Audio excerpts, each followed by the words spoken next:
Have you ever wondered why some people seem to be born holding the right cards, while others aren't even dealt a hand? Why certain bodies naturally take center stage, while others are quietly pushed to the margins? Not with violence, but with a soft, almost invisible cruelty?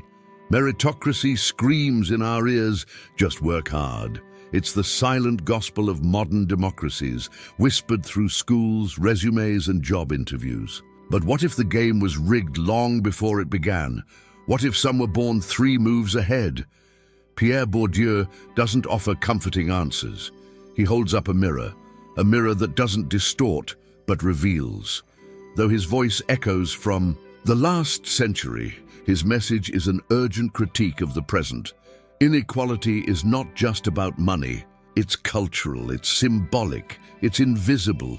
You think you chose your outfit today, that you decided what to eat, that your opinions are the product of reason, that you have your own taste, your own ideas, but maybe it's all just reflection of a system that trained your body, your language, your sense of beauty, of right and wrong, a system that educates unequally, then judges as if all had the same start.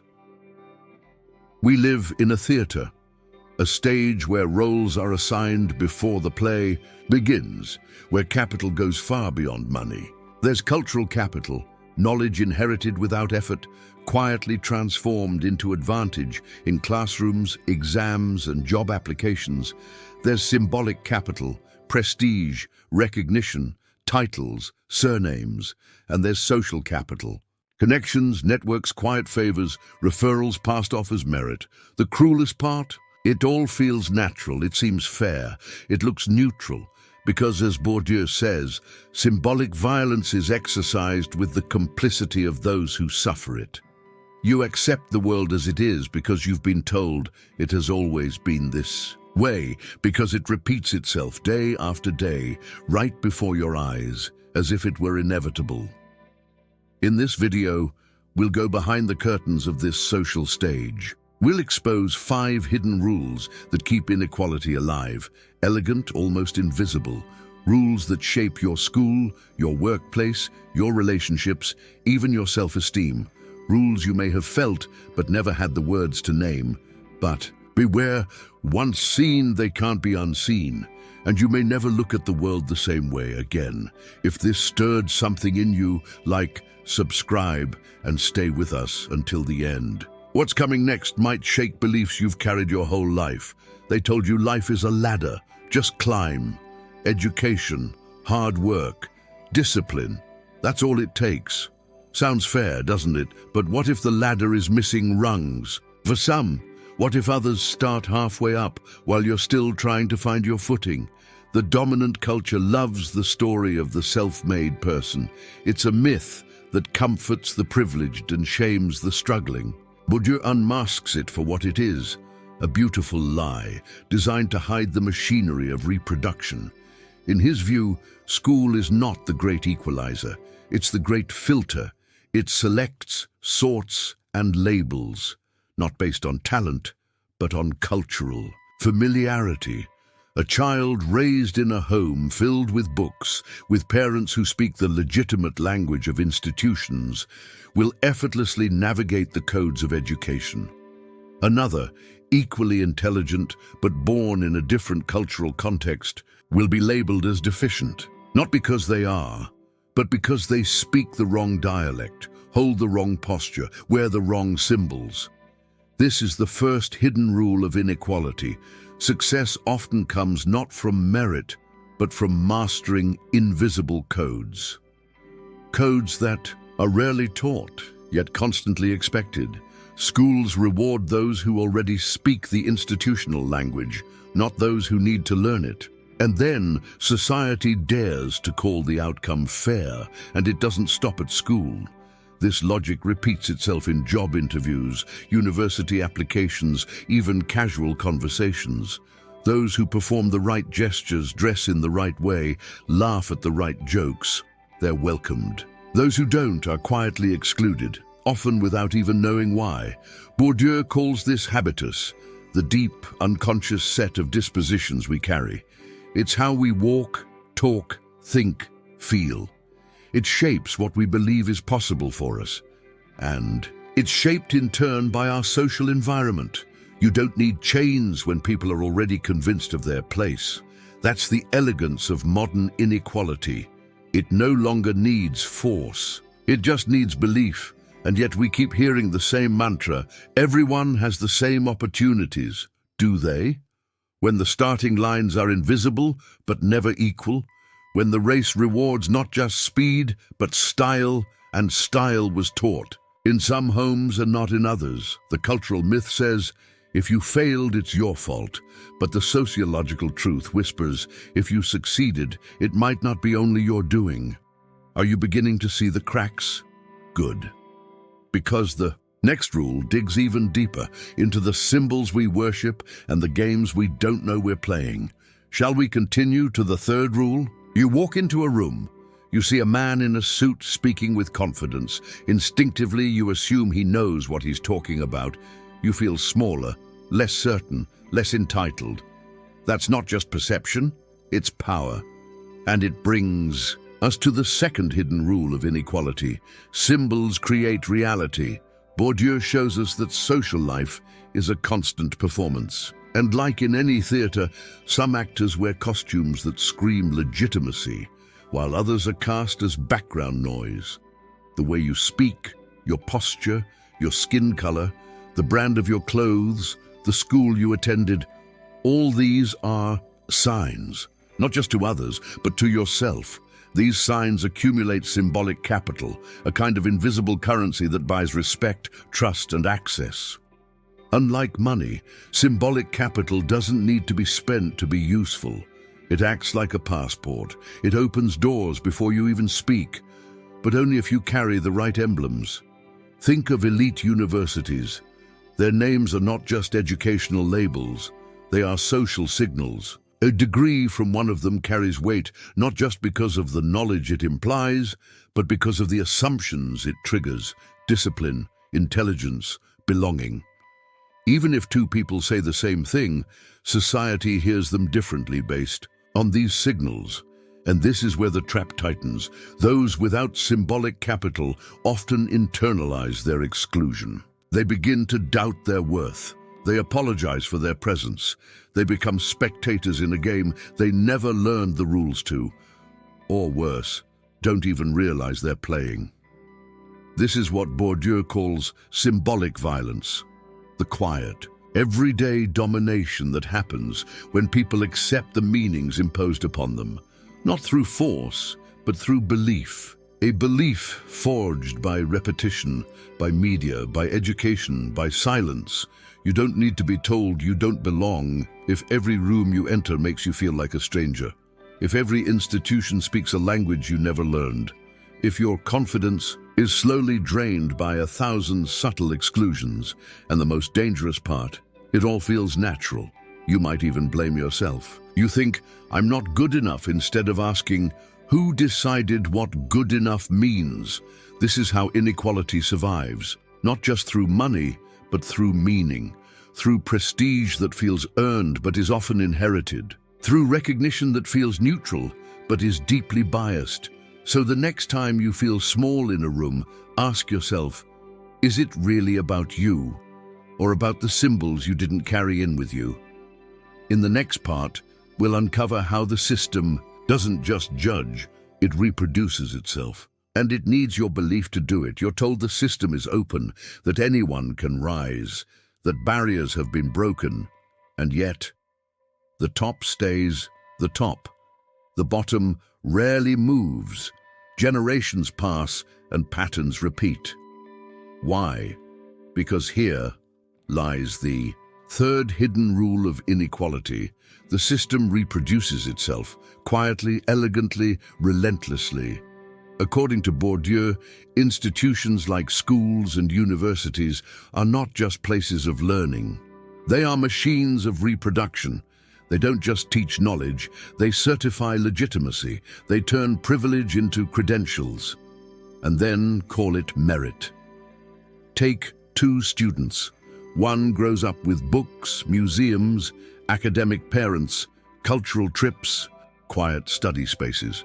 The other grows up with noise, work, responsibility, and none of the silent codes expected in school. Both enter the classroom. One feels at home, the other feels foreign. Who will thrive? The system doesn't need to discriminate openly. It just has to reward those who already fit. And then it can claim neutrality. This is the beauty of symbolic domination. It hides itself behind objectivity. Exams, grades, standardized tests, interviews all appear fair, but they measure not only ability, they measure familiarity. Familiarity with language, gestures, references, ways of being. These are learned at home, long before school begins. And what happens to those who don't fit? They are not just excluded, they are reshaped. They begin to internalize their failure. They lower their expectations. They accept a smaller life, not because they lack ambition, but because ambition was never made to feel like theirs. This is not a conspiracy. It's a structure. It doesn't require evil intent, just repetition. Bourdieu calls it the logic of reproduction. It's how class, taste, and opportunity are passed down like heirlooms, even in societies that claim to be mobile. And here's the twist. Those who succeed often believe it was entirely their doing. I worked hard, they say, and they did. But the system rarely asks what kind of work they had to do. For some, it's polishing what they already know. For others, it's translating a whole new language just to be heard. This belief in meritocracy is essential. Because if the winners begin to question the rules, the whole game might collapse. So the system rewards them, not just with status, but with a story. You earned this. And stories are powerful. They become truth. Meanwhile, the cycle turns. Schools filter, jobs reward, culture echoes, and inequality is reborn, not as injustice, but as destiny. But you're seeing it now. You're seeing the strings behind the curtain. And once you do, you can't unsee them. Next, we'll confront the most intimate rule of all, how inequality shapes not just the world around you, but the image you have of yourself. What if you're not who you think you are? Not because you've lied to yourself, but because you were trained, slowly, softly, into a role you didn't choose. Your tastes, your fears, even your ambitions, shaped not by freedom, but by adaptation. You were taught what to want. You were shown what is worth dreaming. And you adjusted like everyone does. You carved yourself into the shape of what was acceptable, employable, respectable. Without noticing, you traded authenticity for survival. They told you it was personality, but it was conditioning. Bourdieu's notion of habitus lives here, in the tension between who you feel you are and who the system made you become. It's not a mask you put on. It's the face you grew into, the way you sit, speak, laugh at the right time, hold back at the wrong one. All rehearsed in silence, in classrooms, in job interviews, in waiting rooms where the air already knows who belongs. And that quiet discomfort you feel in some rooms, that sudden loss of words, that self-doubt when others speak with ease. It's not your lack, it's not your fault. It's a memory your body carries, the memory of exclusion, of being out of place before you understood what place even meant. The world taught you to shrink before you learned to stretch. But that shrinking wasn't random. It had a logic. It had a history. The system didn't need to lock doors. It only had to teach you not to knock. This is the cruelty of symbolic violence. It hides inside the ordinary. It tells you that your ceiling is natural, that your discomfort is personal, that your silence is choice. And so you play the part. You edit your words, you polish your accent, you suppress the instincts that make you too loud, too proud, too real. You become legible, translatable, tolerable, but somewhere, deep inside, the question persists, was any of this really me? It haunts quietly, especially in moments of success. You smile, but the ground beneath doesn't feel solid. Imposter syndrome, they call it. But maybe it's something deeper. Maybe it's a system whispering, even in victory, that you don't fully belong. And maybe it's lying, because once you see the frame, you can stop mistaking it for the picture. Once you name the structure, you can begin to resist its shape. And once you touch that raw place inside, the one that never truly believed the story, you can begin to write your own. Not in their language, in yours. They'll call it rebellion, arrogance, ingratitude. But maybe it's just remembering that you were not born for submission, that you were not made to fit into categories designed without you in mind. That before you adapted to survive, you existed. Fully, freely, fiercely, and now that you've seen the mechanisms, the codes, the filters, the invisible walls, the question is no longer what is wrong with you, but what have they done to your sense of self? Bourdieu doesn't promise escape.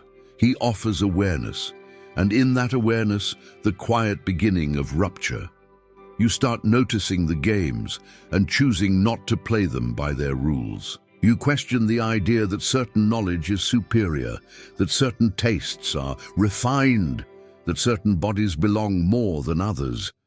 You stop blaming yourself for the coldness of rooms you were never meant to warm. Liberation doesn't start with action. It starts with a shift in gaze. You stop looking at yourself through the lens of the dominant culture.